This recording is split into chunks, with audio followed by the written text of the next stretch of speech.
तो चांदनी सुरमा का एपिसोड 4 आ गया है। समझे नहीं क्या? मून नाइट की बात कर रहा हूँ। अरे मैंने सोचा जब इस सीरीज ने सब अपसाइड डाउन कर दिया है तो मैं भी कुछ ट्राई कर लूँ। ये स्क्रिप्ट कौन लिखा बे? अच्छा मैंने ही लिखा है।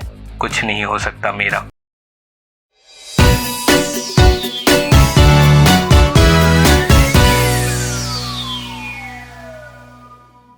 तो एपिसोड 4 की कहानी शुरू होती है अपसाइड डाउन कैमरा एंगल से, जो फोरशैडो करता है आने वाली चीजों को। उसकी बात हम बाद में करेंगे। एंड खॉन्सू की उसाबती जहाँ रखी जाती है वहाँ हमें इसके अलावा कुछ और गॉड की उसाबती भी रखी हुई मिलती है। लगता है इन सब में खुद ही सहमति नहीं होती, जब जिसे जिसका मन आता है उसकी उसाबती बना देते हैं। दूसरी तरफ लाइला का मार्क को बचाने का खेल शुरू होता है और इस सीन से सेटअप किया जाता है आखिर लाइला खॉन्सू की पसंद क्यों है। पर कोई मुझे ये बताओ कि गाड़ी का गेट कब बंद हुआ और किसने किया? कॉज मैंने 2-3 बार रिवाइंड करके कंफर्म किया। पता नहीं इस सीरीज में बहुत सारी जगह ऐसी गलतियां देखने को मिल जाती हैं। पिछले एपिसोड में पासपोर्ट का उल्टा हो जाना एंड चेस सीक्वेंस के टाइम में कैमरा का दिखना। मार्वल वाली अटेंशन ऑफ डिटेल का अभाव दिखता है इस सीरीज में। चलो आगे बढ़ते हैं। और हाँ, ये बुलेट एक्सप्लोसिव थी, ये कोई मिस्टेक नहीं है। फिर वो लोग एमिट के टूम के लोकेशन पे पहुंचते हैं और वहां दूसरी बार गोट का रेफरेंस मिलता है। इस सीरीज में इससे पहले एपिसोड 2 में इसका जिक्र हुआ था। मे बी कोई रेफरेंस हो बट मेरे पल्ले तो नहीं पड़ा। और ये कैसे मैं एक्सप्लेन करूं? Let me try.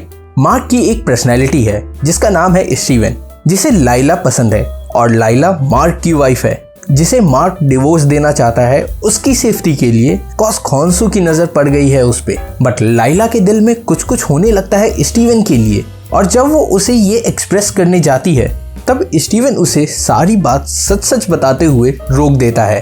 But at last दे किस। वेट अ मिनट, ये चीटिंग में काउंट होगा कि नहीं? अगर हाँ तो बॉडी सेम है तो ऐसा कैसे हो सकता है? और अगर नहीं तो मार्क स्टीवन के अंदर ही बैठा सब देख रहा है। How confusing this is. हाँ, इस वजह से स्टीवन को मुक्का भी खाना पड़ता है मार्क से। स्टीवन अंदर पहुंचते ही अपने तेज दिमाग के घोड़े दौड़ाने लगता है और ये पता लगा लेता है कि ये पूरी जगह आई ऑफ हॉरस की तरह है, जो protection in the after life का भी सिंबल है। फिर वो कंक्लूड करता है कि एमिट का आखिरी अवतार एक फैरो था। फैरो मतलब एंशिएंट इजिप्शियन किंग।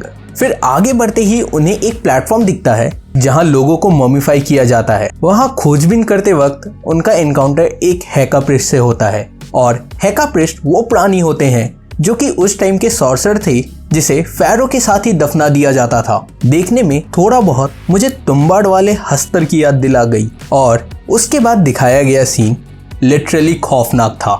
एक जगह पे तो मेरी भी फटली थी और लाइला उस हैका प्रिस्ट को निपटा देती है। उसके बाद आर्थर उसके पास पहुंच के सब बक देता है कि लाइला के पिता को किसी मर्सनरी ने मारा था और मार्क उस टाइम वहीं था। और ये सारी बात उसे उसकी छड़ी से पता चली जब वो मार्क को जज कर रहा था एपिसोड 1 में। दूसरी तरफ स्टीवन को उस फैरो का टूम मिल जाता है जिसके अंदर एमिट की उसाबती है और वो टूम होता है अलेक्जेंडर द ग्रेट का। एंड रियल लाइफ में अलेक्जेंडर का टूम हमें नहीं मिला। और ये पहली बार नहीं है कि MCU वालों ने रियल लाइफ मिस्ट्री का रेफरेंस दिया हो। इससे पहले लोकी सीरीज में भी हमें DB कूपर का रेफरेंस दिया गया था।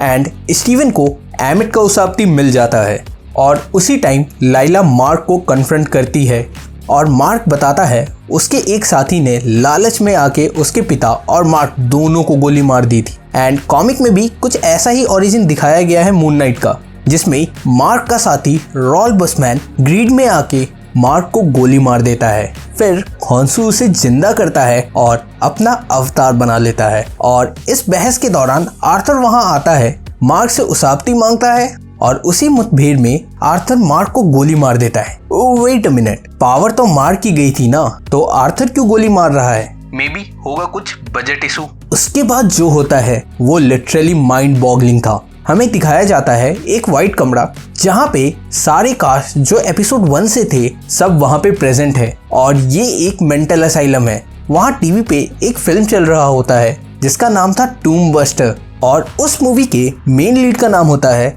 स्टीवन ग्रांट, जो इजिप्शियन माइथोलॉजीज के बारे में सब कुछ जानता है। और आर्थर उस असाइलम का डॉक्टर होता है, जिससे फील आता है लगता है जो हम अभी देख रहे हैं मे बी वो सब सच है। इसने भी वांडाविजन टाइप हमें 4 एपिसोड तक सिर्फ मार्क के दिमाग के खुराफात को दिखाया है, बट जैसे ही मार्क को एक टूम में स्टीवन मिलता है तब हमें फील आता है ने ये सब उतना डीप नहीं जाने वाले। वापस कहानी पे आते हैं, वहाँ हमें एक तीसरा टूम भी दिखाया जाता है जो शो करता है इसकी एक तीसरी पर्सनैलिटी है, बट दोनों मार्क एंड स्टीवन उसे खोलने में इंटरेस्टेड नहीं है। फिर हमें एक हिप्पो फेस्ड गॉड दिखती है जिसका नाम ट्वेरेट है, और उसके बाद उन दोनों का रिएक्शन लिटरली बहुत हिलेरियस था।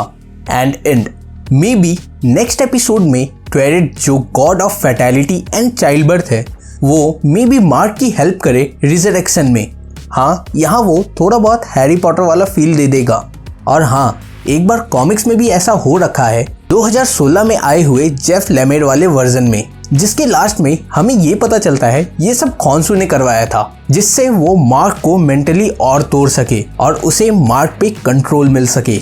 इसके इस असाइलम वाले सीन को थोड़ा और इंटेंसिफाई किया जा सकता था। अगर आप लोगों ने लीजन देख रखा है तो आप समझ रहे होंगे मैं किस चीज की बात कर रहा हूँ, बट वो फिर लंबा खींचना हो जाएगा। बाकी स्टोरी वाइज ये एपिसोड हमें बहुत कुछ नया देता है और लाइला का कैरेक्टर इस एपिसोड में उभर के आया है। एंड थोड़ा और अच्छा हो सकता था आर्थर का कैरेक्टर।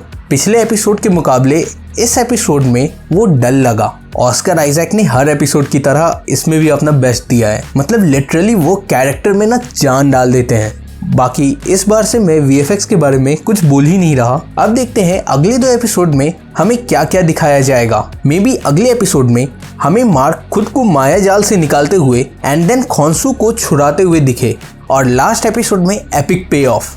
Hope so. इसी नोट पे लेट्स एंड दिस वीडियो। ये एपिसोड कैसा लगा हमें बताएं कमेंट्स में, और ऊपर दिए आई बटन से आप मून नाइट की प्लेलिस्ट को एक्सेस कर सकते हैं, जिसमें हमने अभी तक के सारे एपिसोड का ब्रेकडाउन किया है और अपना ओपिनियन शेयर किया है। So you can check it out too. बाकी अपना और अपनों का ख्याल रखें। We will see you in the next video.